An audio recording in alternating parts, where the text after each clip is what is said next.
प्रभु, अब अपनी इस दुविधा का समाधान कैसे करेंगे आप? एक और भक्त विश्ववसु है जो वर्षों से आपकी पूजा कर रहा है और आपके नील माधव विग्रह को गुप्त रखना चाहता है। दूसरी ओर भक्त विद्यापति है जो आपको जगन्नाथ मंदिर में स्थापित करने का इच्छुक है और दोनों ही आपसे गुहार लगा रहे हैं प्रभु।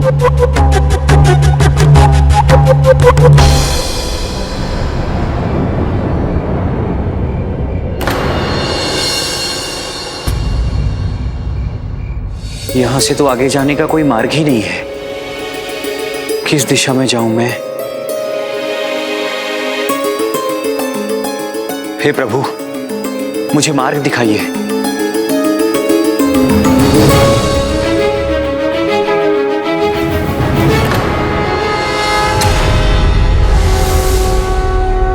ये दिव्य पुष्प अचानक नीचे क्यों गिर गया?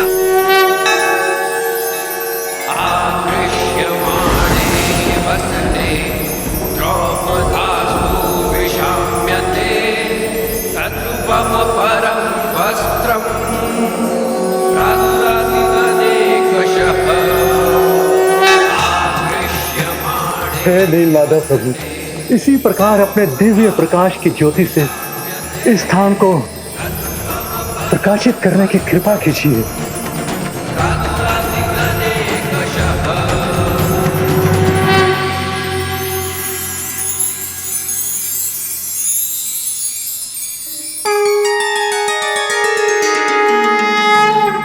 प्रभु का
इस सिंह से अपनी रक्षा कैसे करूं?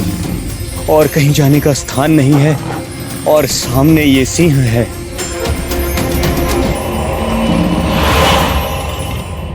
जब स्वयं प्रभु श्री हरि नारायण विद्यापति के सहायक थे तो उसके मार्ग में ये सिंह रूपी बाधा कहां से आ गई? समस्त जगत को प्रभु की कृपा का सौभाग्य मिले, इसलिए विद्यापति प्रभु के नील माधव विग्रह को ढूंढकर उन्हें जगन्नाथ मंदिर में स्थापित करने के लिए तत्पर था और प्रभु उसकी सहायता भी कर रहे थे।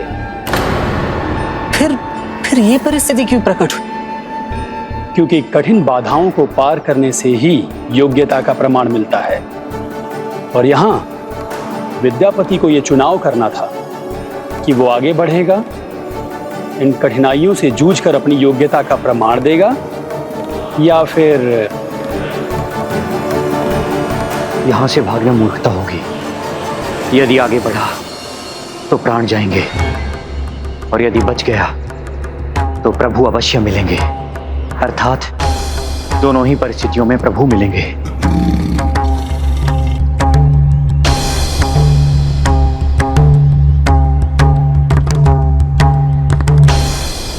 ठीक है प्रभु, इसका सामना करूंगा मैं। प्रभु का आशीष इस पुष्प के रूप में तुम्हारे साथ है। प्राण जाएं तो जाएं, पीछे नहीं हटूंगा मैं।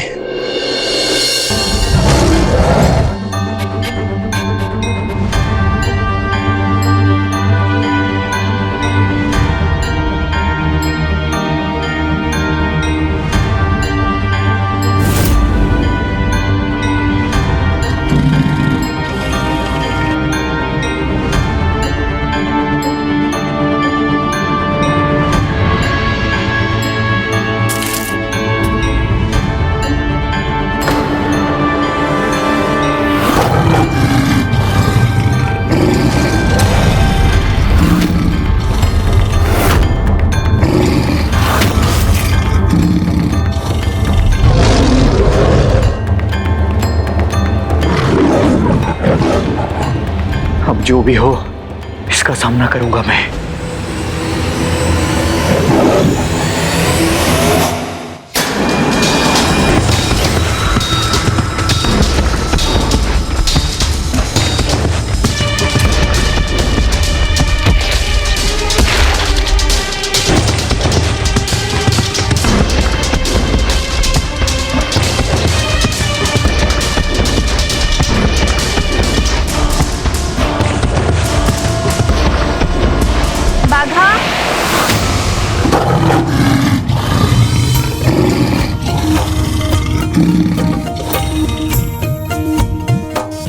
बाघा, उसे हानि मत पहुंचाओ।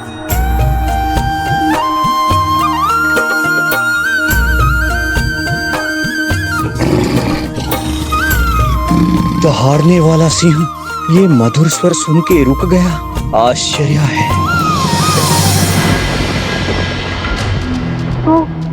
ये तो अचित हो गया।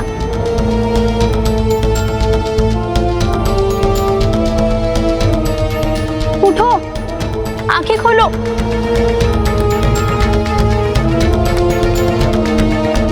ये तो आहत है। कबीले वालों,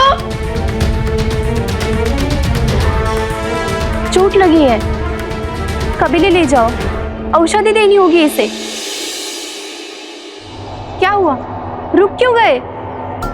किंतु मुखिया विश्ववसु जी का आदेश है, किसी भी बाहरी व्यक्ति को कबीले में आने की अनुमति नहीं है। यही इस कबीले का नियम है। मैं अनुमति ले लूंगी बापू से।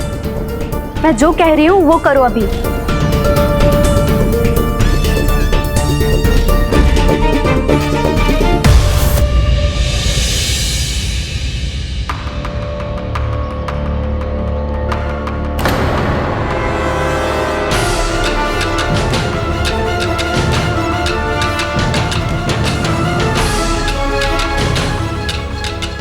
रुको। पुत्री ललिता, कबीले का नियम जानते हुए भी तुमने किसी बाहरी को कबीले में प्रवेश क्यों दिया? मैंने कहा था इन्हें मुखिया जी, किंतु नियम सभी के लिए एक समान है, फिर वो चाहे साधारण कबीला वासी हो या फिर मुखिया की पुत्री।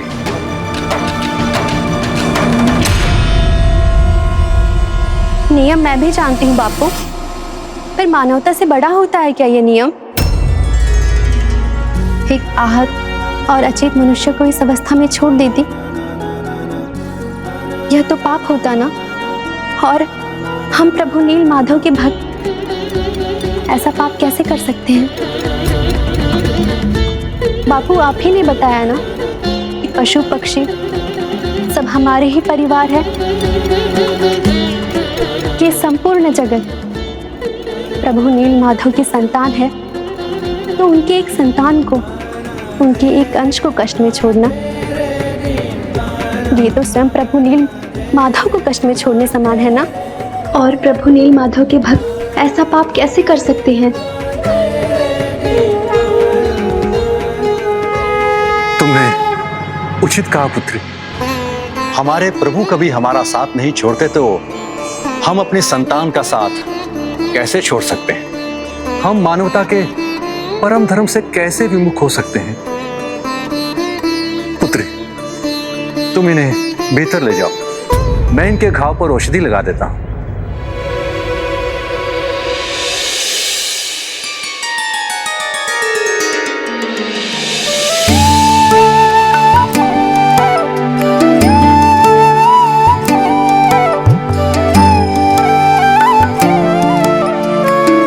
बापू, घाव धो दिया है मैंने।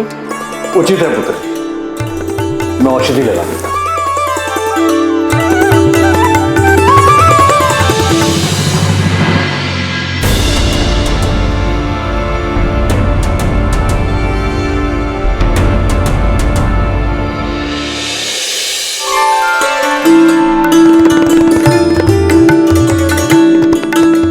आपका बहुत बहुत धन्यवाद।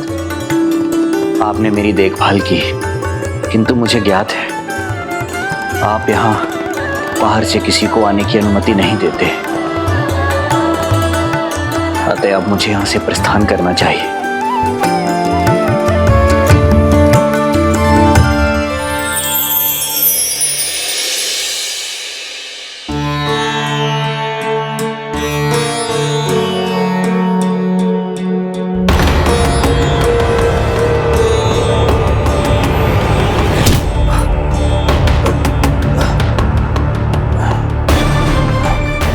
अभी आप स्वस्थ नहीं हुए हैं, घाव गहरा है। आपके शरीर को पुनः शक्ति पाने में कुछ तो समय लगेगा। आइए।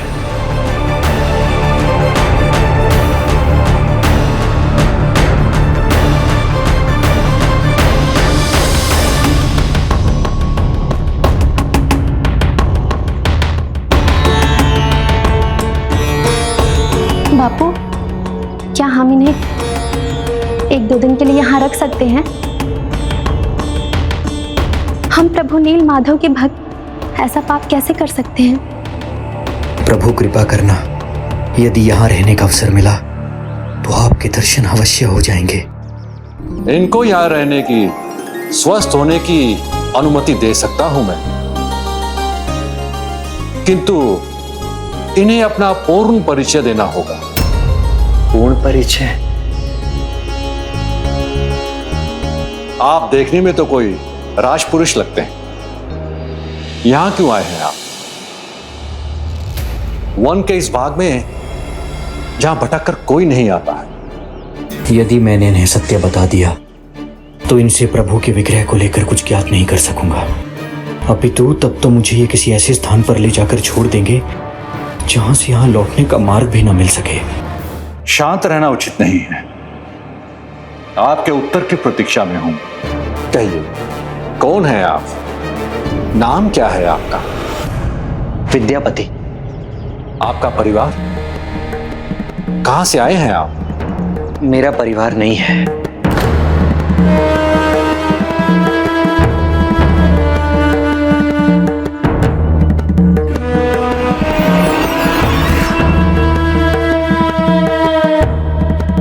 अनाथ हूं मैं, मेरा परिवार नहीं है।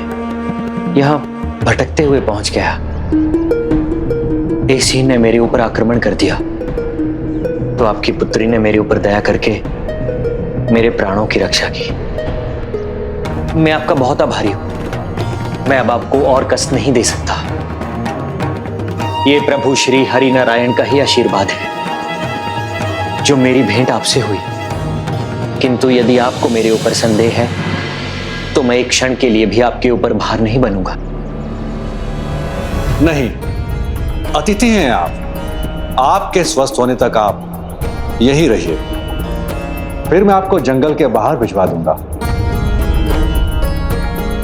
आपका बहुत बहुत धन्यवाद। धन्यवाद बापू, आपने उचित कहा। जिसका कोई नहीं होता उसके स्वयं नीलमाधव होते हैं।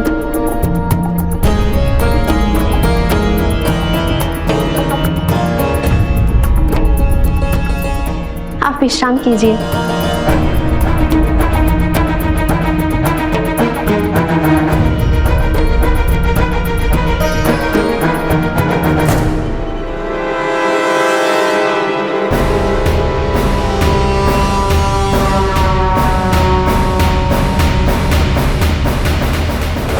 एक अनाथ युवक इतना समृद्ध कैसे हो सकता है?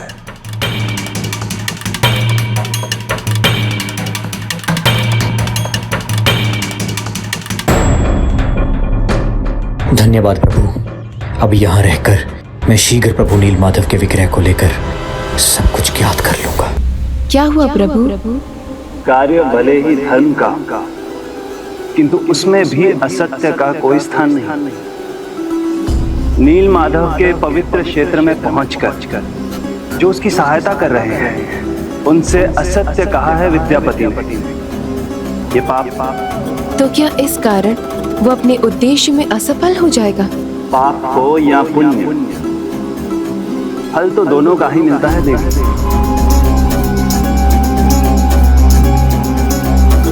ये संपूर्ण जगत प्रभु नीलमाधव की संतान है, तो उनके एक संतान को, उनके एक अंश को कष्ट में छोड़ना, ये तो स्वयं प्रभु नीलमाधव को कष्ट में छोड़ने समान है ना?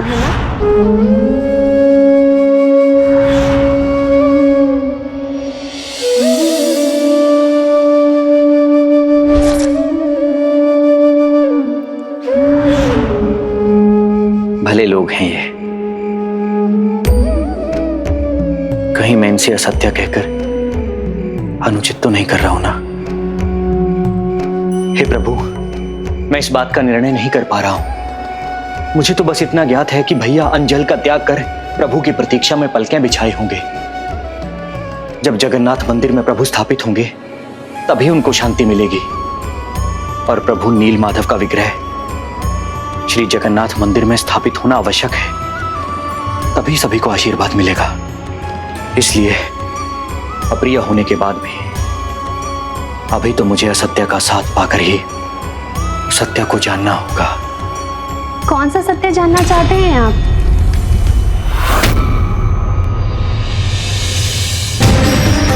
कहीं इसने सब कुछ सुन तो नहीं लिया?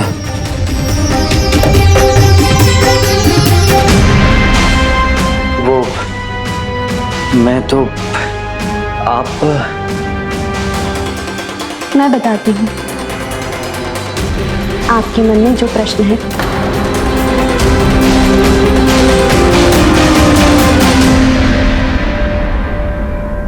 आप यही जानना चाहते हैं ना? इस सिंह ने मेरी बात मानकर रुक कैसे गया? आप पर वार कैसे नहीं किया? सब प्रभु नीलमाधव की कृपा है। यहाँ पशु और मानव सब परिवार समान है। इस नीलमाधव क्षेत्र में यदि कोई पशु आक्रमण भी करता है किसी बाहरी व्यक्ति पर, तो वो भी हमारी सुरक्षा के लिए। चकित मत होइए, ये तो कुछ भी नहीं। प्रभु नीलमाधव की कृपा से यहाँ कोई भूखा नहीं रहता, न किसी को कोई चिंता सताती है, न कोई दुख। इसलिए हम सब यहाँ तन मन से प्रभु नीलमाधव की भक्ति करते हैं। सुबह संध्या उनकी पूजा होती है। यदि संध्या तक आपको स्वस्थ अनुभव हो तो आप भी भाग ले सकते हैं, आपको अच्छा लगेगा।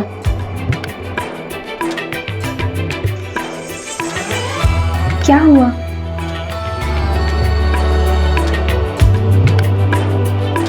आपने सुना ना मैं क्या कह रही हूँ? संध्या को आप भी भजन संध्या में भाग ले सकते हैं। अवश्य।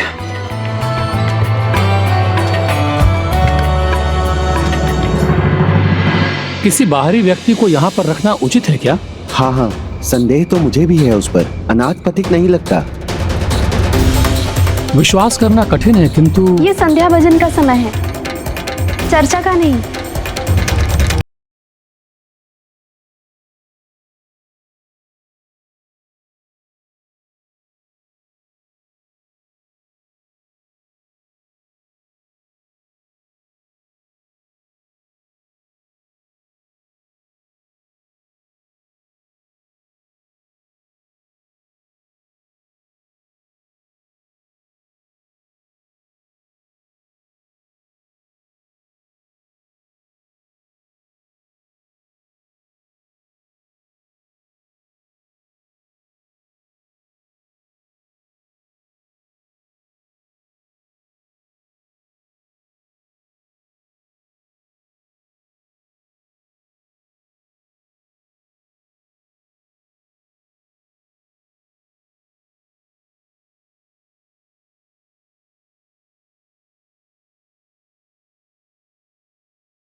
अद्भुत, क्या स्वर पाया है आपने, अद्भुत।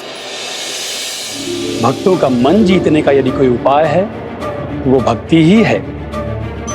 पहले उसने उनका मन जीता और फिर विश्वास भी।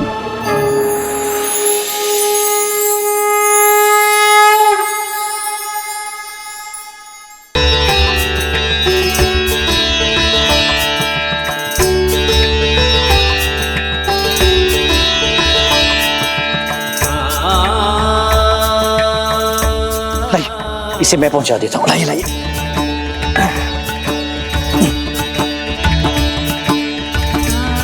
कितने भले मानुस हैं, इतने मन से उनकी सहायता कर रहे हैं।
तो जैसे हमारे कबीले में रम से गए। ऐसा लगता ही नहीं कि कहीं बाहर से आए कोई आगंतुक है। सभी को लग रहा था जैसे विद्यापति निस्वार्थ भाव से कबीले के लोगों के साथ हिल मिल रहा था, उनकी सेवा कर रहा था। ललिता भी प्रभावित हो रही थी, किंतु किसी को यह ज्ञात न था कि उसका आशय तो लोगों का विश्वास जीतकर प्रभु के नील माधव विग्रह का पता लगाना था। शीघ्र ही उसे यह ज्ञात हो गया कि इस स्थान का पता एकमात्र ललिता के पिता विश्ववसु को ही था, और वो प्रतिदिन भोर में पूजन करने कहीं जाया करते थे।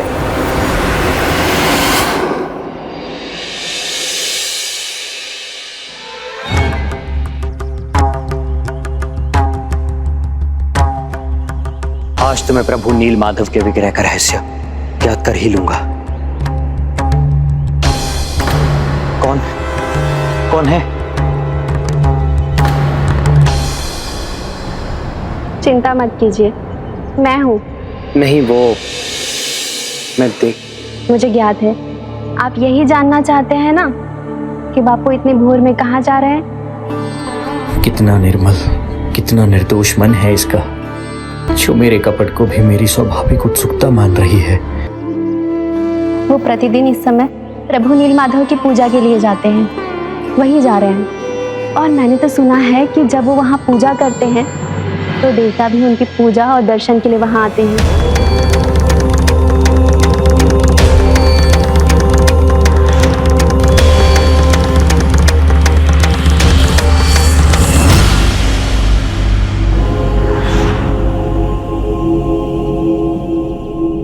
किंतु ऐसे गुप्त रूप में बापू के पीछे जाने से आपको प्रभु के दर्शन नहीं मिलेंगे।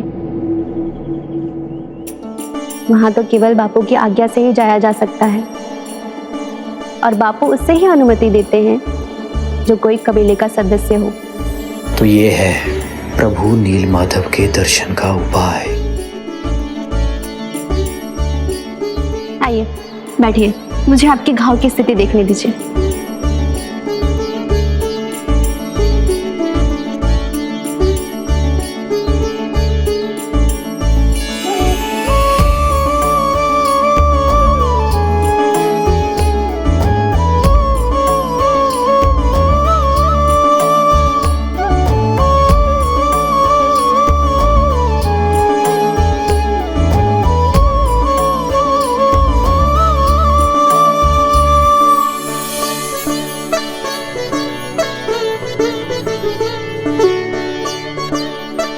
अब घाव की क्या स्थिति है?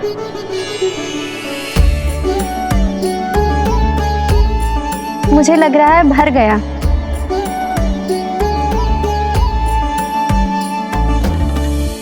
अब तो आप ठीक हैं, तो अब आप घर वापस जा सकते हैं।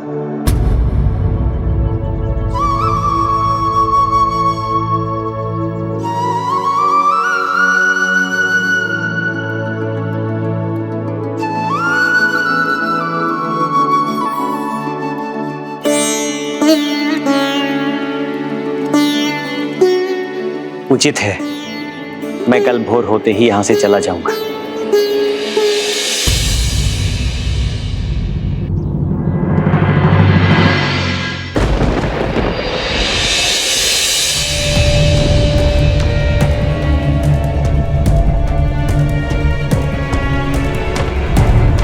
विद्यापति कहाँ है?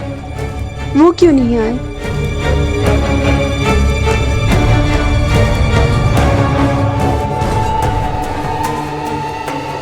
वो प्रतिदिन इस समय प्रभु नील माधव की पूजा के लिए जाते हैं, वही जा रहे हैं। वहाँ तो केवल बापू की आज्ञा से ही जाया जा सकता है, और बापू उससे ही अनुमति देते हैं जो कोई कबीले का सदस्य हो। हे प्रभु, क्या मैं आपके दर्शन से वंचित रह जाऊंगा? नहीं नहीं, मैं ऐसे निराश होकर नहीं लौट सकता। मुझे कुछ उपाय ढूंढना होगा।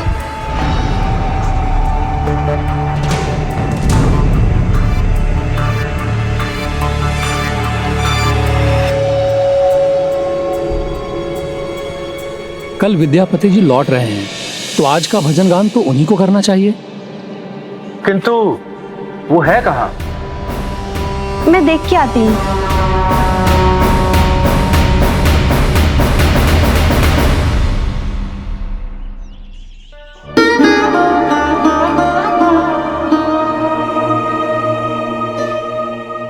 ने तो जाने की तैयारी भी कर ली।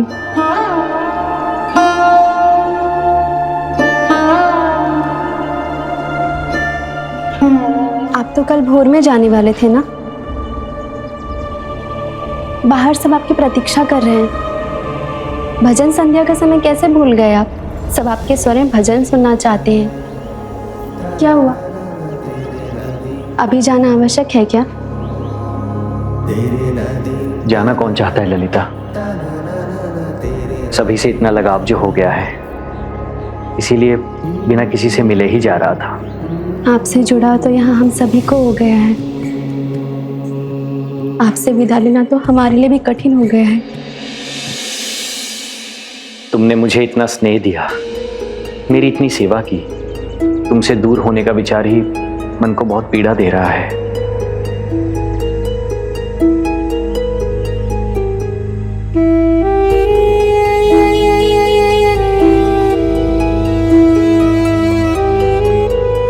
रो मत, मैं यहीं रहना चाहता हूं, यहीं रुकना चाहता हूं।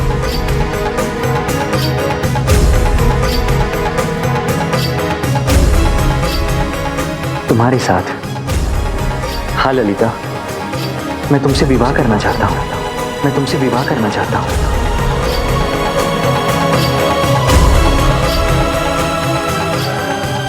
हाँ, किंतु ज्ञात नहीं तुम्हारे पिताजी मुझे स्वीकार करेंगे या नहीं। ललिता,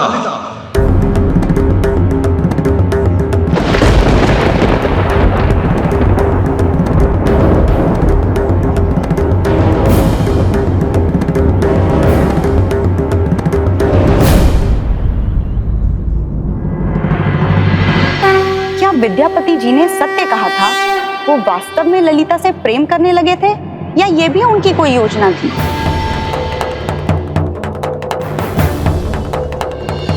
विवाह का पावन बंधन किसी कपट का भाग नहीं होना चाहिए। तो क्या विद्यापति ने वास्तव में ये प्रस्ताव पावन भाव से प्रस्तुत किया था? और क्या विश्ववसु ने ये संबंध स्वीकार किया?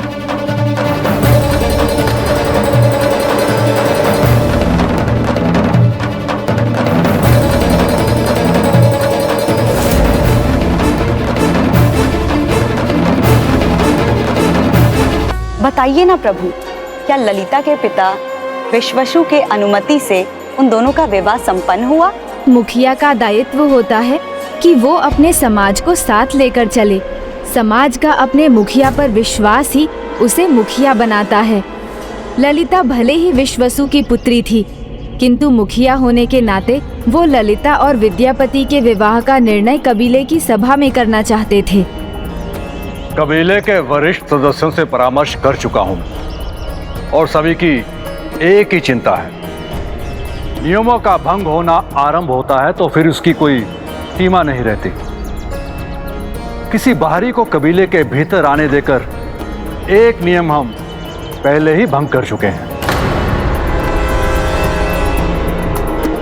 किंतु हमारे कबीले की कन्या का विवाह किसी बाहरी से करना और भी गंभीर विषय है, विरुद्ध है हमारे कबीले के नियमों के। किंतु विद्यापति प्रभु नील माधव का भक्त ही नहीं, इसने तो अपने व्यवहार से हम सभी का हृदय भी जीत लिया है। ऐसा लगने लगा है जैसे ये हमारे कबीले का ही सदस्य हो। इसलिए वरिष्ठ जनों ने इस दुविधा का अंतिम निर्णय मुझ पर छोड़ा है।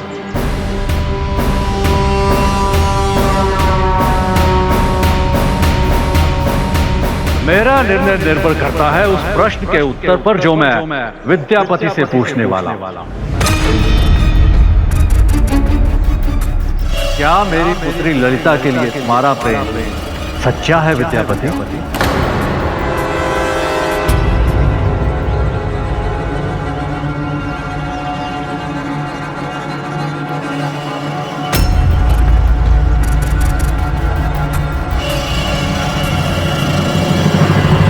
सच्चा प्रेम तो उन ईश्वर के समान है जो दिखाई ना देने पर भी अपना आभास करा देते हैं। मैं अपने सच्चे प्रेम को शब्दों में व्यक्त नहीं कर सकता।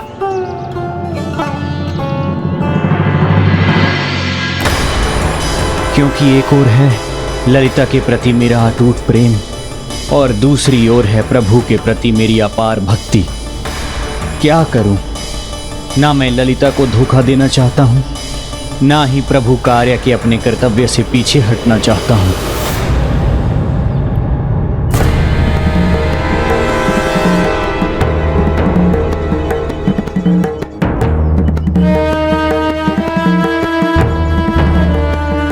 अब इनके प्रश्न का उत्तर कैसे दूं मैं? यदि हां कहूंगा तो वो असत्य न होते हुए भी इन सब के प्रति विश्वासघात होगा। क्या हुआ? ये बापू के प्रश्न का उत्तर देने में इतना क्यों हिचक रहे हैं? ये क्यों नहीं कह रहे इन्हें मुझसे प्रेम है, अटूट प्रेम? कहीं वो सब झूठ तो नहीं था?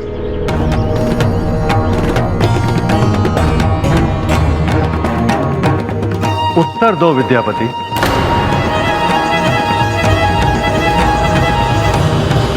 ललिता की आंखों में अश्रु, वो भी मेरे कारण।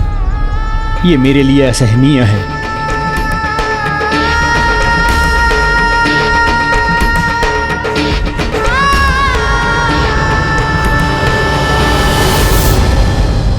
हाँ,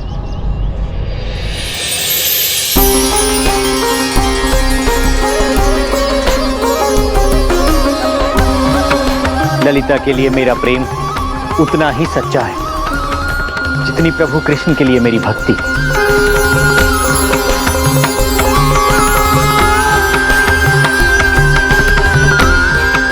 जो भगवान के प्रति सच्ची भक्ति रखता हो, उसके प्रेम की सत्यता पर अविश्वास कैसे कर सकता हूं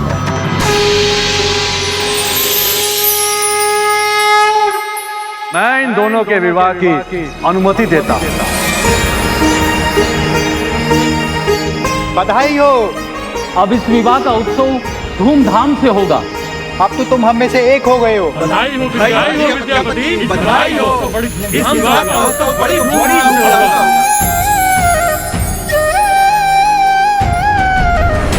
अपने पुत्र के समान मानता हूं तुम्हें और उतना ही विश्वास करता हूं तुमको,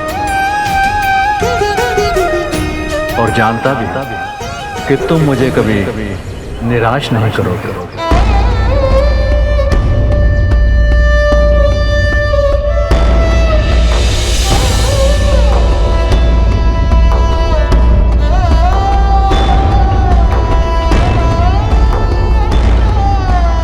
तो क्या ललिता के लिए विद्यापति का प्रेम वास्तव में श्री कृष्ण के प्रति उनके भक्ति के समान था? हाँ प्रभु, बताइए ना। जब प्रभु बलराम जी भक्त माधव दास को ये कथा सुना रहे थे, तब उसके मन में भी यही प्रश्न उत्पन्न हुआ। क्या प्रश्न था प्रभु? तो क्या प्रभु के नील माधव विग्रह तक पहुंचने के लिए ही विद्यापति ने ललिता के प्रति प्रेम स्वीकार किया था? क्या ये सब एक प्रपंच, एक स्वांग, एक कपट था?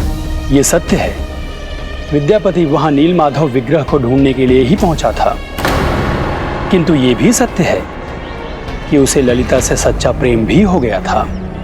और जहां एक ओर उनके प्रेम का परिणाम बना तो ललिता के साथ उसका विवाह हो गया, वहीं दूसरी ओर यह विद्यापति के लिए कठिनाई का कारण भी बना।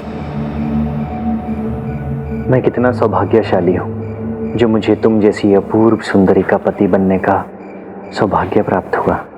सौभाग्यशाली तो मैं हूँ स्वामी, जो आप जैसे सौम्य स्वभाव वाले पति मुझे मिले।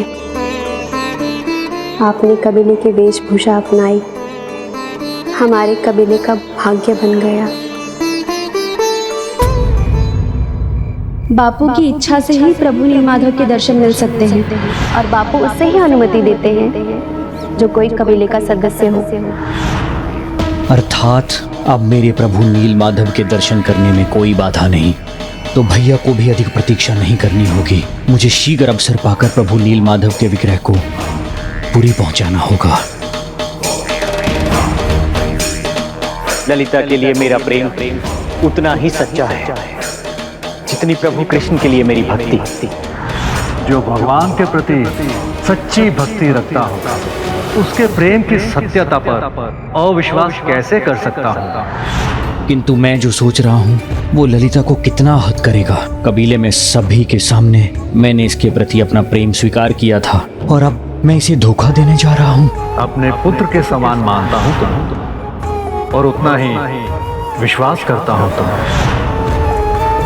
और जानता भी था कि तुम मुझे कभी निराश नहीं करोगे।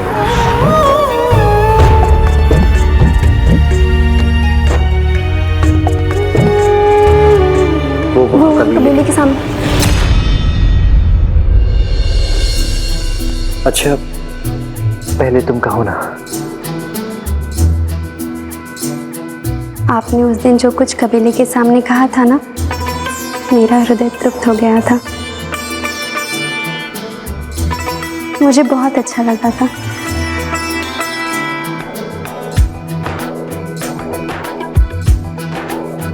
आंखें हृदय का दर्पण होती है और आपकी आंखें बता रही है कि बोली हुई बात एक एक सत्य थी। मुझसे आप अपने मन की बात नहीं छुपा सकते हैं। आपके प्रेम ने मुझे विश्वास से भर दिया है। मैं जानती हूँ आप मुझे सदा इतना ही प्रेम करेंगे, मुझे कभी छोड़ के नहीं जाएंगे।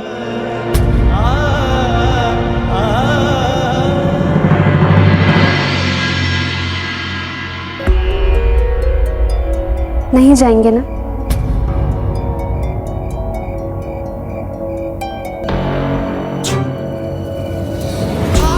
वचन देते हैं मुझे? हाँ, मैं वचन देता हूँ।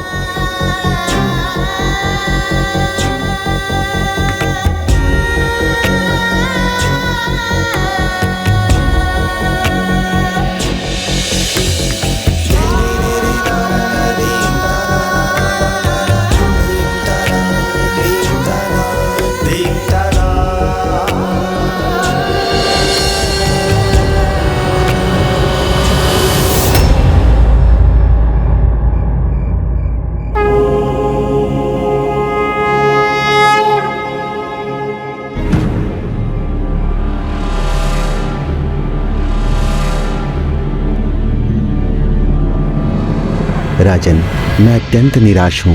मैं प्रभु के नील माधव विग्रह को नहीं ढूंढ पाया।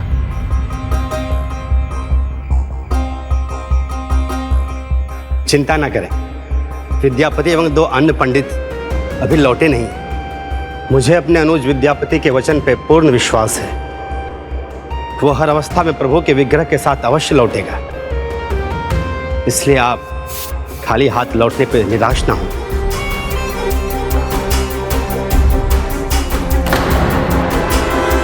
यदि आपको उनकी सफलता पर इतना ही विश्वास है स्वामी, तो आप भोजन क्यों नहीं कर लेते? दिन में एक बार ही फलाहार करने का कठोर व्रत क्यों रख लिया आपने? मेरे प्रभु श्री जगन्नाथ जी में मेरी अटूट श्रद्धा है, इसलिए मुझे ज्ञात है वो उनका मान अवश्य रखेंगे। प्रभु नील माधव अवश्य आएंगे और उनके आगमन तक ये व्रत, उनके प्रति मेरी अटूट भक्ति।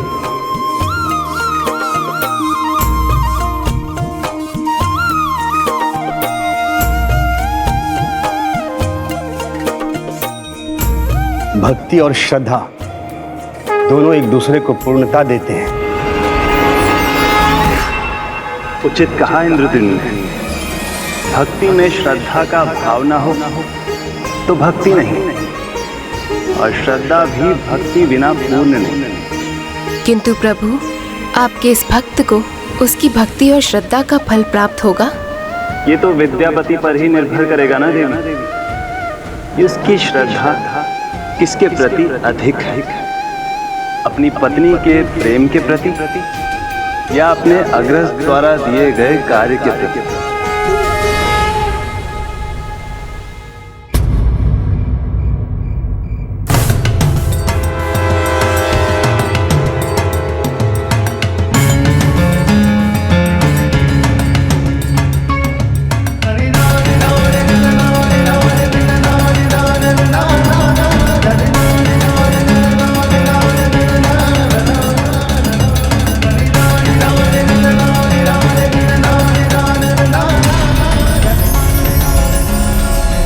भैया मुझसे आस लगाए मेरी प्रतीक्षा कर रहे होंगे, किंतु मैं यहाँ प्रेम बंधन में बंधा रहकर अपनी पत्नी के प्रति तो वचन निभा लूंगा, किंतु उस महान धर्म कर्म के कार्य का क्या होगा जिसके लिए मैंने यात्रा आरंभ की है? वो तो अधूरा रह जाएगा। उसे पूर्ण करने से मैं वंचित रह जाऊंगा। नहीं नहीं, मुझे इस दुविधा को सुलझाकर शीघ्र ही अपना चुनाव करना होगा और फिर दृढ़ता से उसके ऊपर चलना होगा।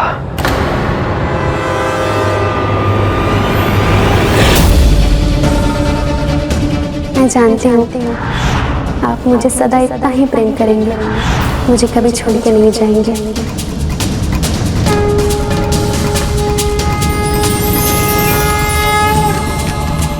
जाओ भ्राता, प्रभु का आशीष इस पुष्प के रूप में तुम्हारे साथ हमारे कार्य में सफलता प्राप्त करा। जाओ भ्राता। नहीं जाएंगे ना? प्रभु का वचन देते हैं मुझे। इस पुष्प के रूप में तुम्हारे साथ वचन देते तुम्हारे कार्य में सफलता प्राप्त करा। मुझे ज्ञात है स्वामी, आप वहां क्यों देख रहे हैं? आप वहां जाकर प्रभु नीलमाधव के दर्शन करना चाहते हैं ना? यदि आपके स्थान पर कोई अन्य कृष्ण भक्त होता तो वह भी यही चाहता। ललिता सचमुच एक योग्य पत्नी है। कितने अल्प समय में मेरे मन की सभी बातें समझने लगी है, किंतु इसे जब मेरे भीतर घुमड़ रहे कष्टकारी धोखे के विचार का पता चलेगा तो इस पर क्या बीतेगी?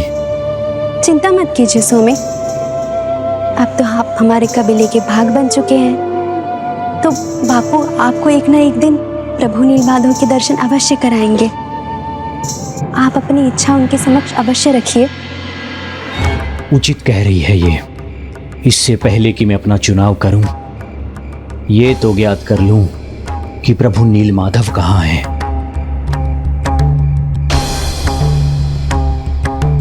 संभव है उनके दर्शन से मेरी दुविधा का हल हो जाए। फिर क्या हुआ? क्या उसके ससुर ने उसकी इच्छा मानकर उसे नीलमाधव विग्रह के दर्शन की अनुमति दी? किसी भी भक्त को उसके भगवान के दर्शन केवल भगवान की इच्छा पर ही निर्भर है माधव। प्रभु नीलमाधव के दर्शन किसे होंगे और किसे नहीं, इसका निर्णय अन्य कोई नहीं, एकमात्र प्रभु नीलमाधव जगन्नाथ जी ही कर सकते हैं। उनके दर्शन पाने के लिए भक्ति और श्रद्धा के साथ अपनी योग्यता को भी प्रमाणित करना पड़ता है, तभी प्रभु की भक्ति प्राप्त होती है। संभव है, इसीलिए प्रभु श्री जगन्नाथ जी ने अभी तक साक्षात मुझे दर्शन नहीं दिए।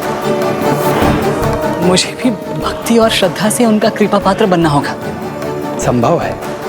तो मुझे बताइए, विद्यापति ने उनके दर्शन पाने का अधिकार अर्जित करने के लिए क्या किया? सर्वप्रथम विद्यापति ने अपने ससुर जी से निवेदन किया।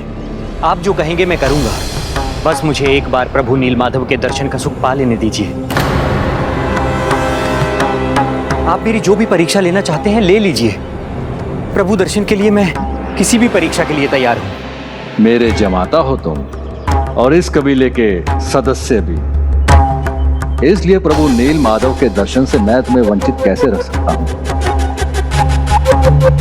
किंतु पुत्र, प्रभु की इच्छा के विरुद्ध मैं नहीं जा सकता, इसलिए प्रभु जब तुम्हें बुलाएंगे, जब मुझे उनकी इच्छा का आभास होगा, तब तुम्हारे कहे बिना मैं तुम्हें अपने साथ ले चलूंगा। किंतु तब तक तुम्हें धैर्यपूर्वक प्रतीक्षा करनी होगी, और यही तुम्हारी परीक्षा है। ठीक है।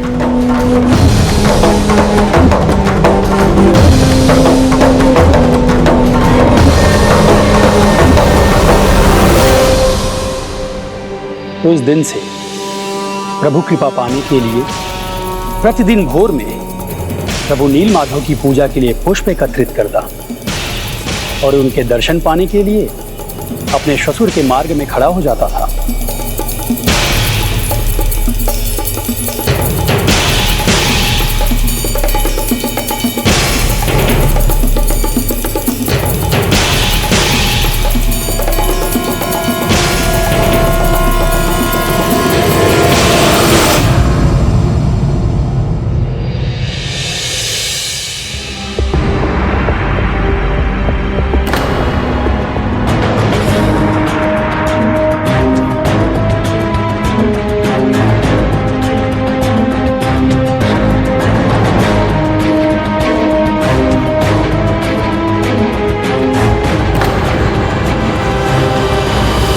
उसकी श्रद्धा थी और यही उसकी भक्ति का परिचय भी। वो जानता था अधिक संभावना है कि उसके श्वसुर उसे नहीं ले जाएंगे, किंतु वो भगवान के लिए पूरी तन्मयता से भोग तैयार करता, पुष्प एकत्र करता और दर्शन के लिए तैयार होकर प्रतीक्षा करता।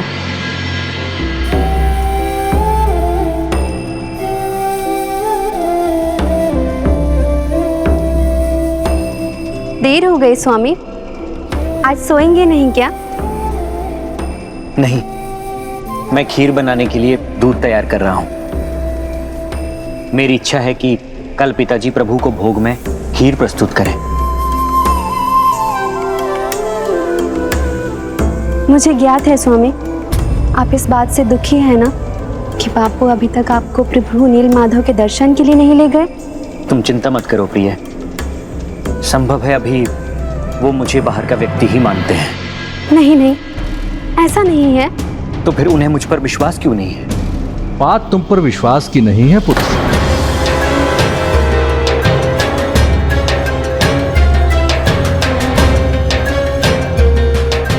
पुत्री में तो पिता के प्राण बसते हैं।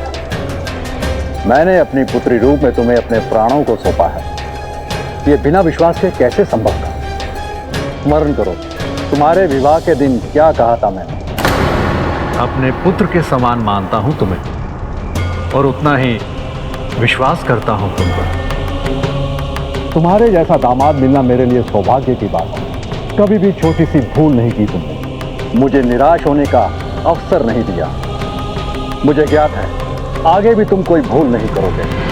सत्य तो यह है कि पिछले कुछ दिनों में तुमने प्रभु के दर्शन पाने की योग्यता का प्रमाण भी दिया। मुझे लग रहा है जैसे स्वयं प्रभु तुम्हें पुकार रहे हैं।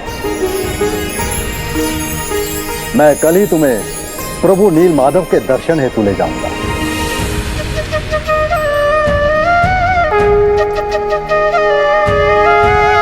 किंतु मेरी एक शर्त है। मेरे जमाता के रूप में सभी कबीले वासियों ने तुम्हें स्वीकार तो कर लिया है, किंतु इस बात को भी नकारा नहीं जा सकता कि तुम्हारा मूल बाहर का है। तुम बाहर के हो, इसलिए इस कबीले की मर्यादा को ध्यान में रखते हुए तुम्हें अपनी आंखों पर वस्त्र की पट्टी बांधकर चलना होगा। इस प्रकार तो मैं वो दिव्य स्थान ज्ञात ही नहीं कर पाऊंगा जहां प्रभु नील माधव का निवास है।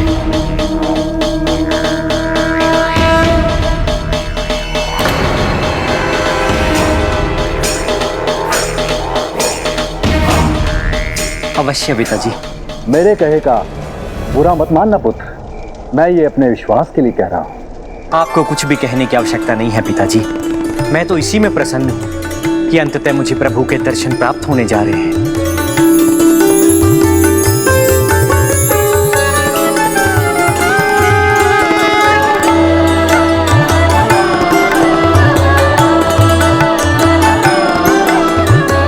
बापू की शर्त सुनकर आपको बुरा तो नहीं लगा ना?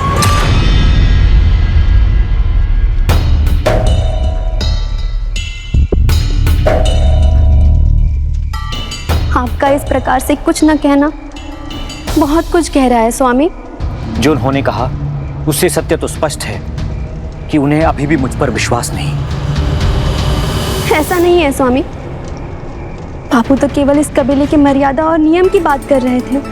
उन सभी नियमों का पालन कर रहा हूं ना मैं, किंतु ये तो अविश्वास ही हुआ ना कि उनका जमाई होते हुए भी मुझे बाहरी व्यक्ति के समान ही समझा जा रहा है। स्वामी, वो केवल मेरे पिता ही नहीं, अपितु इस कबीले के मुखिया भी हैं। इस कबीले के लिए उनके कुछ दायित्व हैं और इस कबीले के लिए प्रभु नील माधव के विग्रह से बढ़कर और कुछ नहीं है। उन्हीं के आशीर्वाद से हम सब सुरक्षित हैं, इसीलिए उनका सावधान रहना अनुचित तो नहीं है ना? हाँ, बिल्कुल अनुचित नहीं। सावधान, वो भी अपने परिवार के प्रति। परिवार का महत्व तो उनको कबीले के बाद ही आता है ना। जो नेतृत्व करते हैं उनका धर्म है परिवार से बढ़कर अन्य की चिंता करना। और जब बात धर्म की होती है तो मनुष्य को अपने हृदय पर पत्थर रखकर अपने भावनाओं को नियंत्रण में करके अपने स्वार्थ से आगे बढ़ के विचार करना होता है।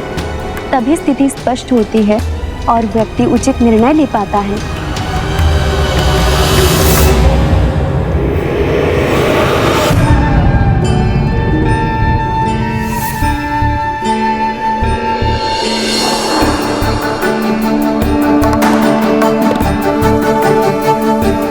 धन्यवाद ललिता, तुमने अनजाने में ही मेरा मार्गदर्शन कर दिया। धर्म के हित में मुझे भी हृदय कड़ा कर अपनी भावनाओं को परे रखकर निर्णय लेना होगा।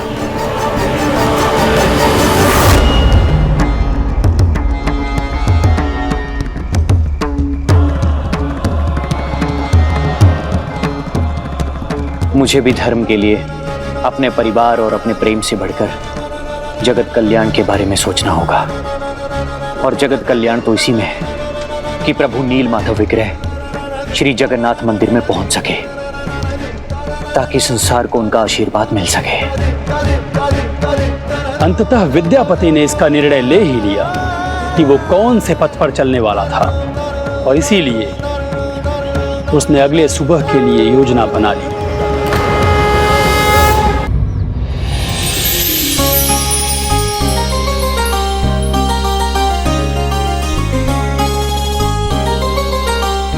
स्वामी, आज आप समय के पूर्व ही तैयार हो गए। हाँ ललिता, मैं पिताजी को प्रतीक्षा नहीं करवाना चाहता था। अवश्य, क्योंकि आज श्री प्रभु नील माधव के दर्शन करने की आपकी इच्छा जो पूर्ण होने वाली है।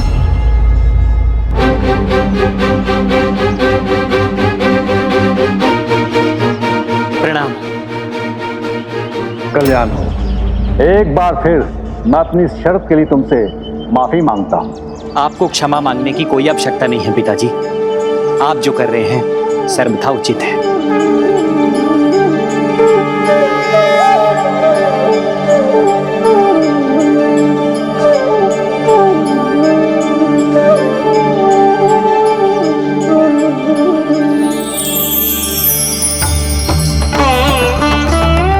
मेरे संपूर्ण मार्ग में मैं हरि जाप करता रहूंगा। तुम मेरा स्वर सुनकर मेरे पीछे चलते रहना। हरि ओम, हरि ओम, हरि ओम, हरि ओम, हरि ओम, हरि ओम, हरि ओम, हरि ओम, हरि ओम, हरि ओम, हरि ओम, हरि ओम, हरि ओम, हरि ओम, हरि ओम, हरि ओम, हरि ओम, हरि ओम, हरि ओम। क्या योजना थी विद्यापति की, और उसकी पोटली में क्या था? सरसों के दाने। विद्यापति को ज्ञात था कि प्रभु श्री नील माधव के विग्रह के स्थान तक पहुंचने के लिए यह इसका एकमात्र अवसर था, तो उसने उस मार्ग पर चिन्ह अंकित करने की भी व्यवस्था कर ली। जैसे जैसे वो विश्व वसु के पीछे नील माधव विग्रह की ओर बढ़ रहा था, पोटली से सरसों के दाने भी गिराता जा रहा था। ये सरसों के दाने ही मेरे सहायक बनेंगे।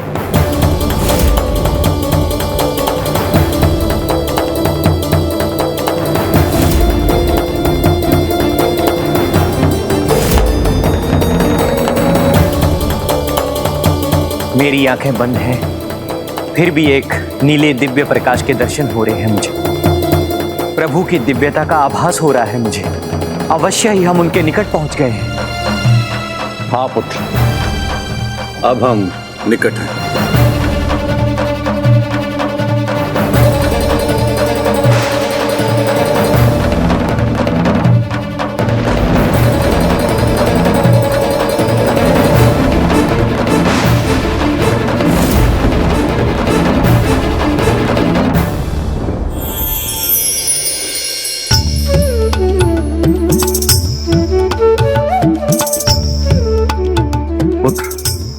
मैं तुम्हारी आंखों की पट्टी खोल देता हूं।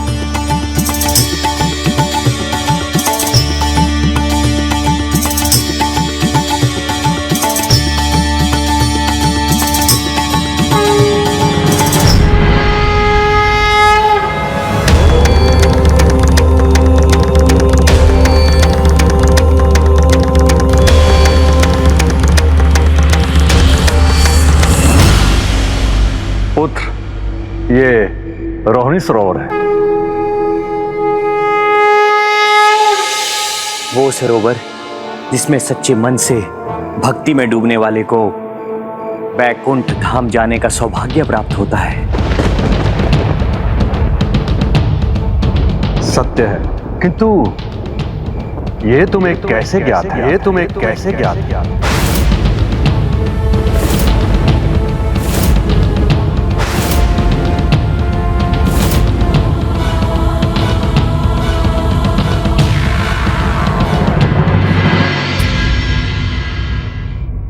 ललिता सदा इस दिव्य स्थान की बातें करती है और वो जो भी कहती है सर्वथा सत्य है। अद्भुत दिव्यता से परिपूर्ण है यहाँ का वातावरण। आओ पुत्र, अब प्रभु नील माधव के दर्शन का सौभाग्य भी प्राप्त करो।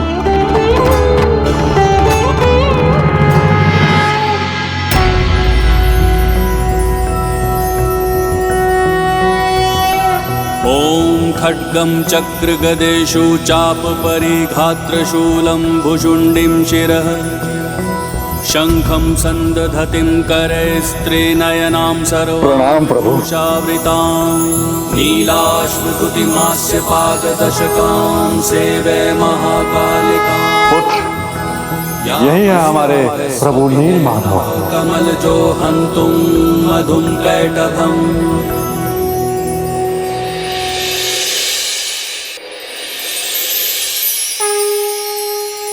प्रणाम प्रभु। आपके दिव्य दर्शन पाकर मैं धन्य हुआ प्रभु। बहुत समय पहले किसी ने भविष्यवाणी की थी, कोई राजा प्रभु के विग्रह को यहां से ले जाकर एक भव्य मंदिर में स्थापित करेगा। उसी दिन से हमारा हृदय आशंकाओं से घिरा हुआ है, इसीलिए हम यहां किसी को नहीं लेकर आते हैं, क्योंकि हम प्रभु की छत्र छाया को खोना नहीं चाहते।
करते हैं उस भव्य नीलमाधव विग्रह के दर्शन से समस्त संसार वंचित रहे, ये तो उचित नहीं। परंतु मेरे इस विग्रह को जिस प्रकार तुम ले जाना चाहते हो वो भी तो उचित नहीं।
हे प्रभु, हे कृपा निधान, आपके दर्शन पाकर मैं धन्य हो गया। आपने मुझ पर कृपा कर मुझे परम सुख दिया। आपका कोटि कोटि धन्यवाद प्रभु, आपका कोटि कोटि धन्यवाद। क्या हुआ पुत्र, तुम रो क्यों रहे हो? प्रभु के दर्शन पाकर ऐसा लगा पिताजी, जैसे इसी क्षण की प्रतीक्षा के लिए मैं अपने जन्म से कर रहा था। ऐसा लगता है जैसे मेरा जन्म सफल हो गया, मेरा जन्म सफल हो गया पिताजी। प्रभु के दर्शन का सुख हृदय को ही नहीं, आत्मा को भी तृप्त कर देता है पुत्र। तो ये सुख संसार के सभी भक्तों को नहीं मिलना चाहिए? इस कबीले के बाहर भी प्रभु के अनेकों भक्त हैं, फिर वो क्यों इस सुख से वंचित रहे? कहीं हम प्रभु को इस कबीले में ही रखकर स्वार्थी तो नहीं हो रहे हैं?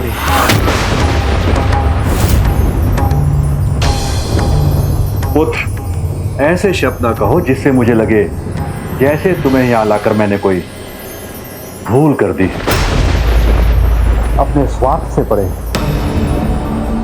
दूसरों लोगों के भले के लिए सोचना उचित है, किंतु यह तो प्रभु की इच्छा है कि वो यहीं स्थित रहे। इसलिए तो आज तक कोई भी बाहर का व्यक्ति प्रभु के दर्शन नहीं कर पाया, और हमारे कबीलेवासी अनेकों वर्षों से पीढ़ी दर पीढ़ी प्रभु की सेवा करते आ रहे हैं। पुत्र, प्रभु दर्शन के सौभाग्य के पात्र हम ही हैं।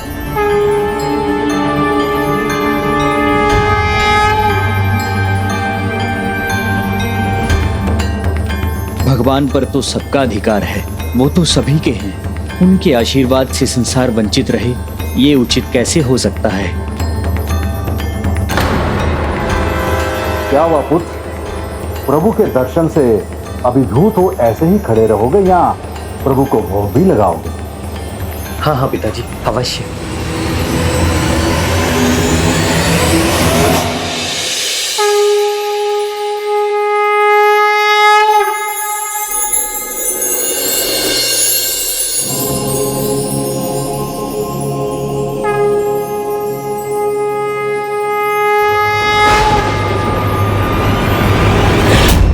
अर्थात प्रभु, अब समय आ गया है जब आपके विग्रह को उसके उचित स्थान जगन्नाथपुरी के आपके पावन धाम में स्थापित होना है।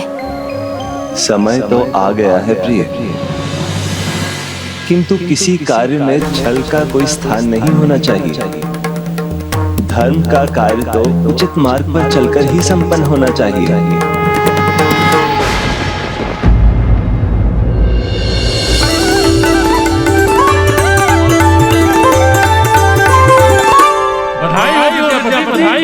बधाई हो विद्या माधव के दर्शन पाकर हम में से एक हो गए हो। अब तुम इस कबीले के अभिन्न अंग हो।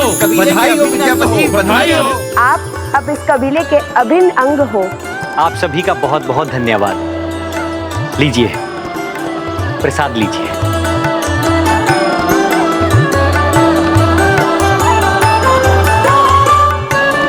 सब उचित है, फिर भी मेरे मन में शंका क्यों उत्पन्न हो रही है? इस कबीले के बाहर भी प्रभु के अनेकों भक्त हैं, फिर वो क्यों इस सुख से वंचित रहे? कहीं हम प्रभु को इस कबीले में ही रखकर स्वार्थी तो नहीं हो रहे हैं?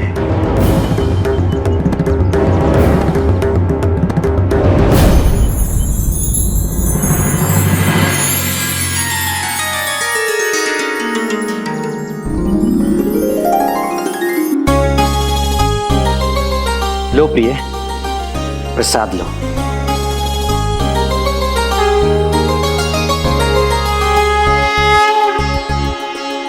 धन्यवाद स्वामी, मैं आपके लिए अत्यंत प्रसन्न हूँ। धन्यवाद तो मुझे कहना चाहिए। तुम्हारी सहायता के बिना मेरे लिए प्रभु के दर्शन पाना संभव नहीं था।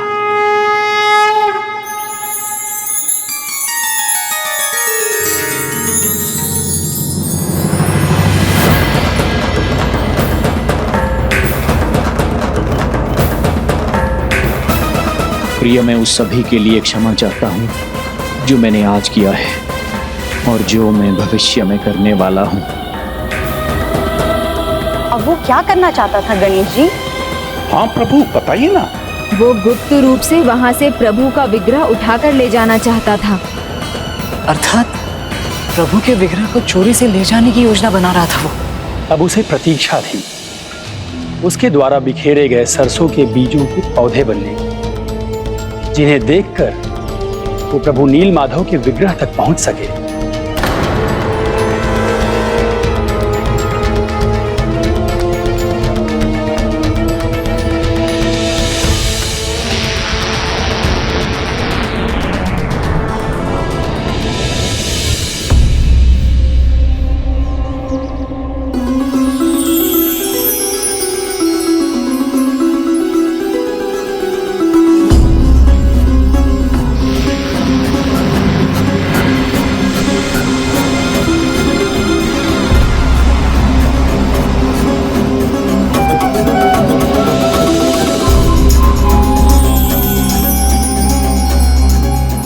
अब ये पौधे बड़े हो गए तो मैं इन्हें देखकर प्रभु के विग्रह तक पहुंच सकता हूं।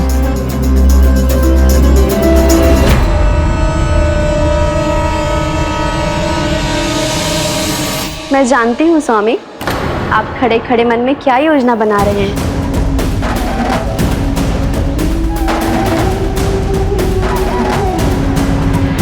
यही ना कि ये पुष्प आप मुझे उपहार रूप में देना चाहते हैं?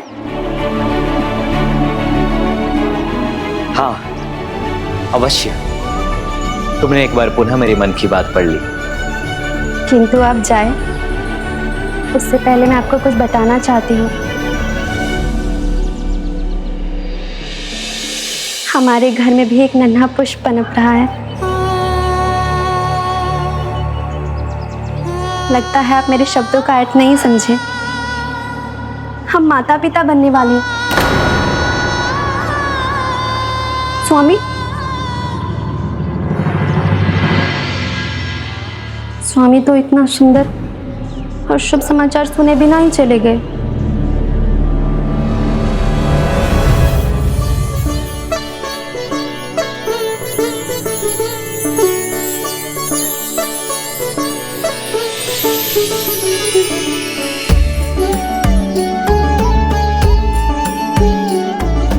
हे प्रभु, मैं आपकी आभारी हूँ। आपने इन्हें मेरे जीवन में पति रूप में भेजकर मेरा जीवन अपार प्रेम से भर दिया।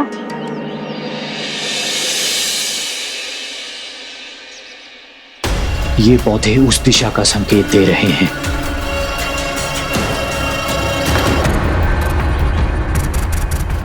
इससे पहले कोई यहाँ आकर इन नए पौधों को देख मुझ पे संदेह करे,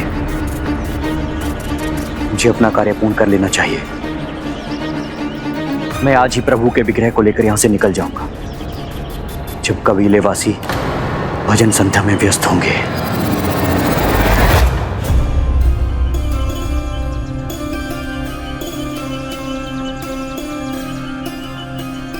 भजन संध्या के बाद स्वामी को ये शुभ समाचार दूंगी।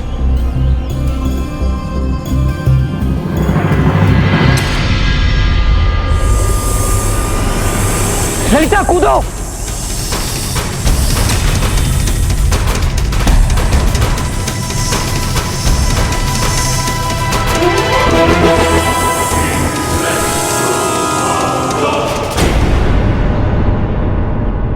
आप व्यर्थ ही चिंता कर रहे हैं स्वामी। जब तक हम पर प्रभु श्री नील माधव की कृपा है, कोई भी प्राणी हमें हानि नहीं पहुंचा सकता स्वामी। मुझे लगा था अब तक ये बात आप समझ चुके होंगे। जानता हूं मैं ललिता, किंतु जब सर्प को देखा तो मुझे ऐसा लगा कि यदि तुम्हें कुछ हो गया तो। किंतु तुम्हें मुझ पर कितना विश्वास है। बस मेरे एक बार कहने पर बिना कुछ सोचे, बिना कुछ कहे तुम तुरंत कूद गई। पति पत्नी का संबंध प्रेम और विश्वास को होता है स्वामी। तो मैं आप पर विश्वास क्यों ना करूं? आप स्वप्न में भी मेरा कोई अहित नहीं सोच सकते। मैं जानती हूँ स्वामी। क्या तुम्हें मुझ पर तनिक भी संदेह नहीं होता? यदि मैंने ऐसा कुछ किया जो तुम्हारी आशा के विपरीत हो, तब तुम क्या करोगे? विश्वास एक ही बार होता है स्वामी, किंतु अटल होता है। आप जो भी करोगे वो अच्छा ही करोगे, चाहे वो कार्य मेरी इच्छा के अनुसार हो या विपरीत, क्योंकि आप कभी कोई गलती कर ही नहीं सकते हैं स्वामी। इसे मुझ पर इतना विश्वास है और मैं आज रात इसके साथ विश्वासघात करने जा रहा हूं। आपकी योजना तो विफल हो गई।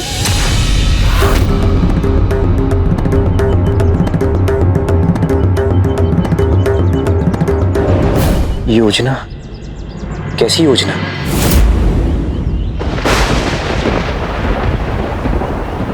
ये सुंदर पुष्प जो आप मुझे उपहार के रूप में देने वाले थे, ये तो कुचल गए। तुम चिंता मत करो प्रिय, मैं और ले आऊंगा।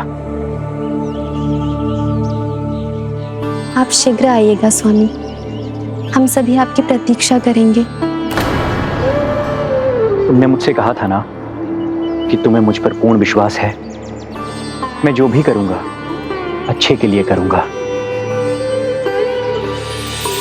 ललिता, इस बात का सदा स्मरण रखना।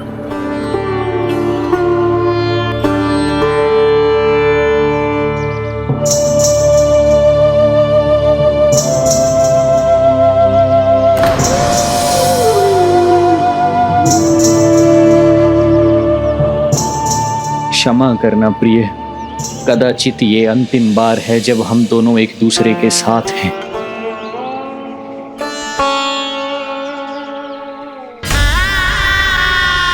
मेरा हृदय जैसे फटा जा रहा है, किंतु अपने कर्तव्य से बंधा हूं मैं। जाना तो होगा ही मुझे।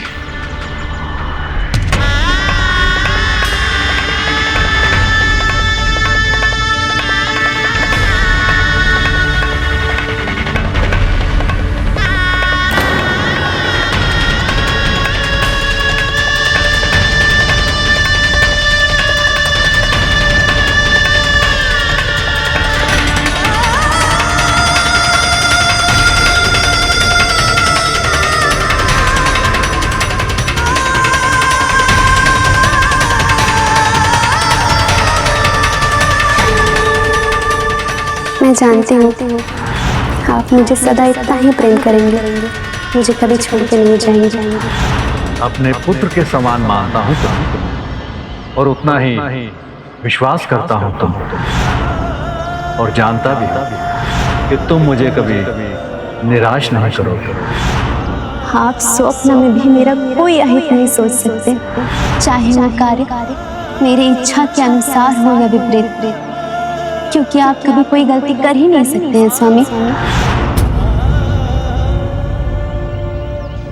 क्षमा करना ललिता, मैं तुम्हारे साथ साथ संपूर्ण कबीले के साथ विश्वासघात कर तुम्हें उस चीज से वंचित करने जा रहा हूं जो यहाँ के वासियों को अपने प्राणों से भी अधिक प्रिय है। किंतु मैं क्या करूं, विवश हूं मैं।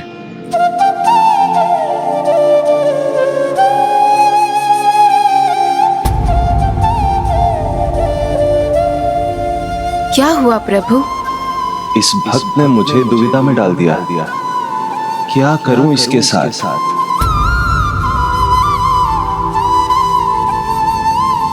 कभी कभी भक्त भक्ति में भी ऐसे कार्य करते हैं जिन्हें समझना कठिन हो जाता है।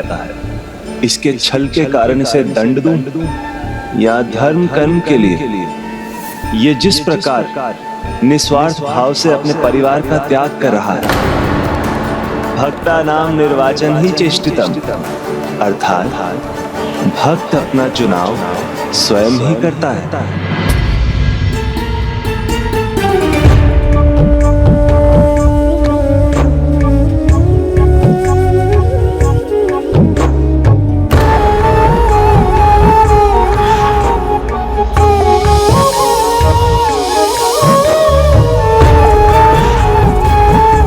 जिन्होंने अपना माना, मुझे इतना स्नेह दिया, उनके साथ ऐसा करने के लिए मन तो नहीं मान रहा है, किंतु क्या करूं मैं। प्रभु का कार्य, भैया को दिया वचन, दोनों ही अत्यंत महत्वपूर्ण है मेरे लिए।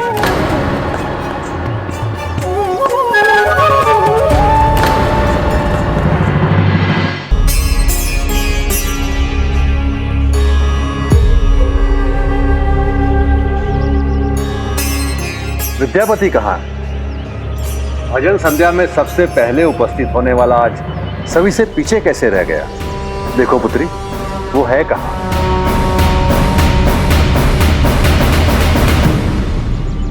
ऐसे कौन से पुष्प लेने चले गए स्वामी जो अभी तक नहीं लौटे? आप शीघ्र आइएगा स्वामी, हम सभी आपकी प्रतीक्षा करेंगे।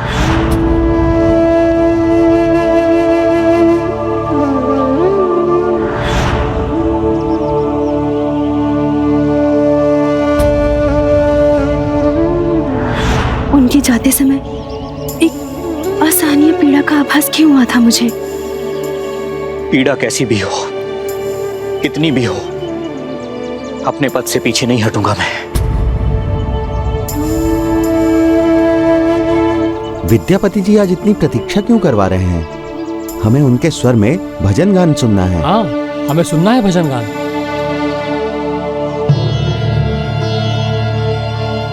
पुत्री, देखो तो सही, वो है कहाँ? आप भजन आरंभ।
स्वामी, प्रभु नीलमाधव। नहीं नहीं,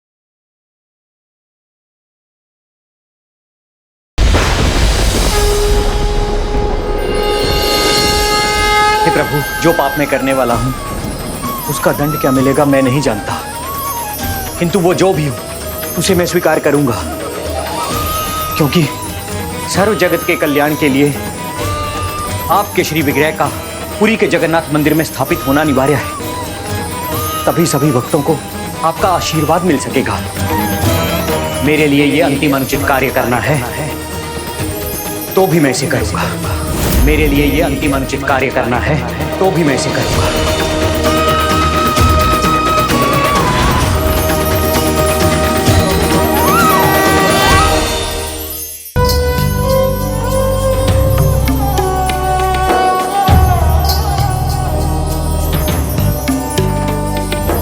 तुम्हारे जैसा दामाद मिलना मेरे लिए सौभाग्य की बात। कभी भी छोटी सी भूल नहीं की तुमने। सौभाग्यशाली तो मैं हूँ स्वामी, जो आप जैसे सौम्य स्वभाव वाले पति मुझे मिले। विश्वास एक ही बार होता है स्वामी, किंतु अटल होता है। आप जो भी करोगे वो अच्छा ही करोगे, क्योंकि आप कभी कोई गलती कर ही नहीं सकते हैं स्वामी।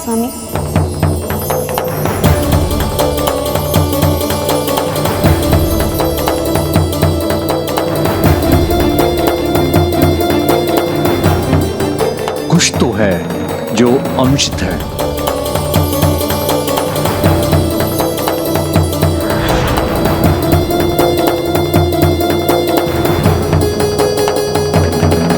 जाओ भ्राता, हमारे कार्य में सफलता प्राप्त करो।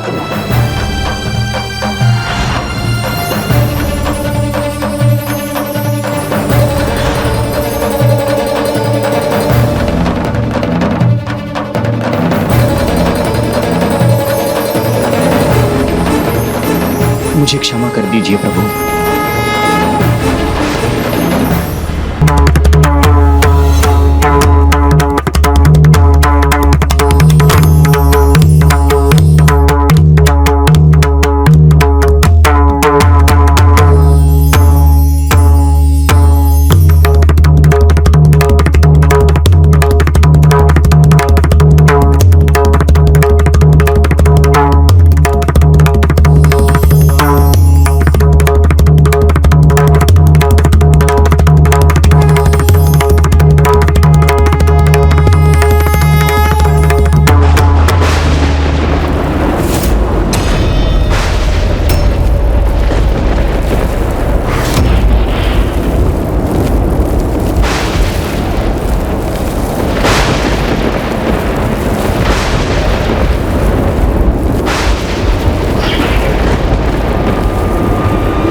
प्रभु नीलमाधव,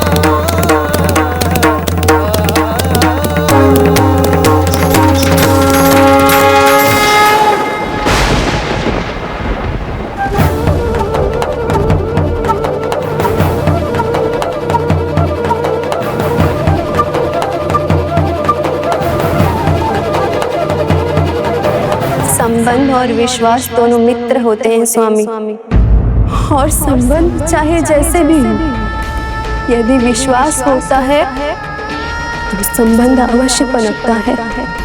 मैंने आप पर विश्वास किया है और मेरा विश्वास सदा अटल रहेगा। आपके इस कार्य के पीछे अवश्य ही कोई बड़ा कारण होगा, इसीलिए न मैं आपको रोकूंगी, ना आपसे कुछ पूछूंगी, ना आपसे कुछ पूछूंगी, ना आपसे कुछ पूछूंगी, ना आपसे कुछ पूछूंगी।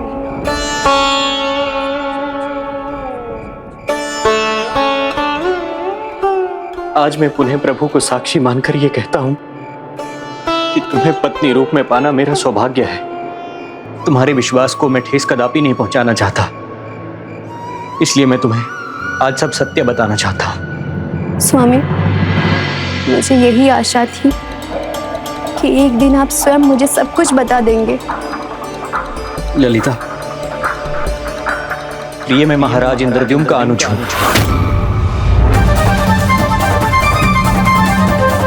प्रभु प्रभु ये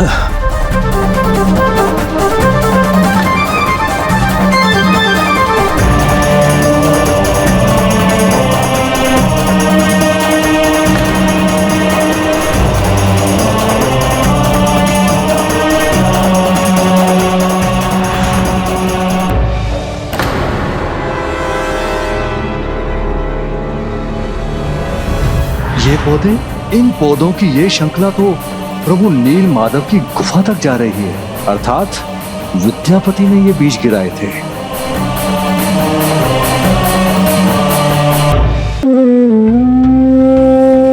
मैं विवश हूं ललिता, उनसे उनके प्रभु को दूर करने के लिए जिन्होंने मुझे इतना स्नेह दिया, अटूट विश्वास किया मुझ पर। हे प्रभु, ये कैसा अनर्थ हो गया। मैंने उस पर विश्वास क्यों किया जो मेरे विश्वास के पात्र नहीं था।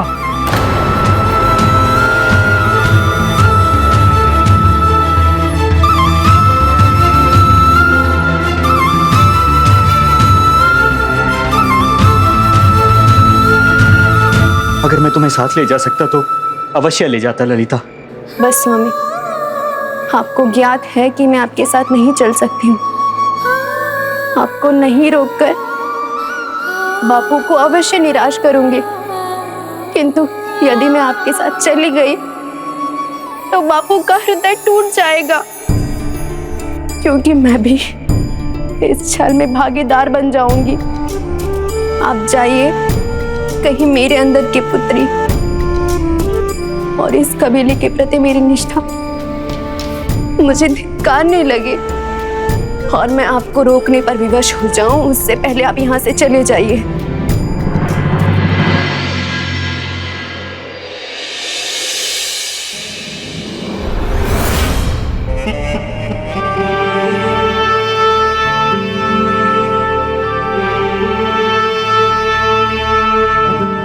हो सके तो मुझे क्षमा कर देना।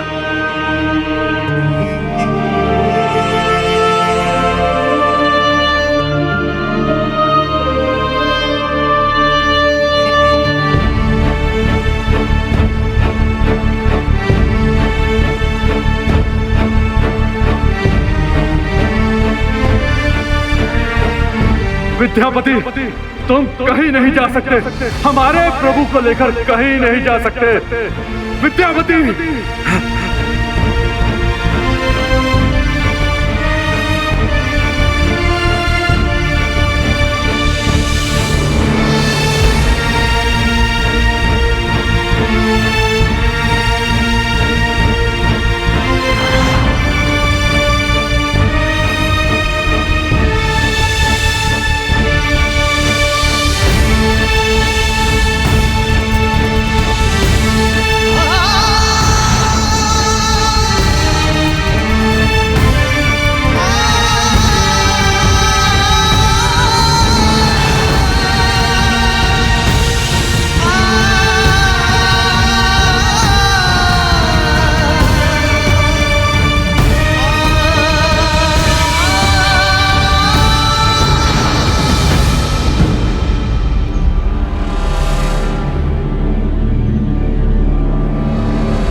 किसी भी व्यक्ति के संयम की वास्तविक परीक्षा विपरीत परिस्थिति में होती है।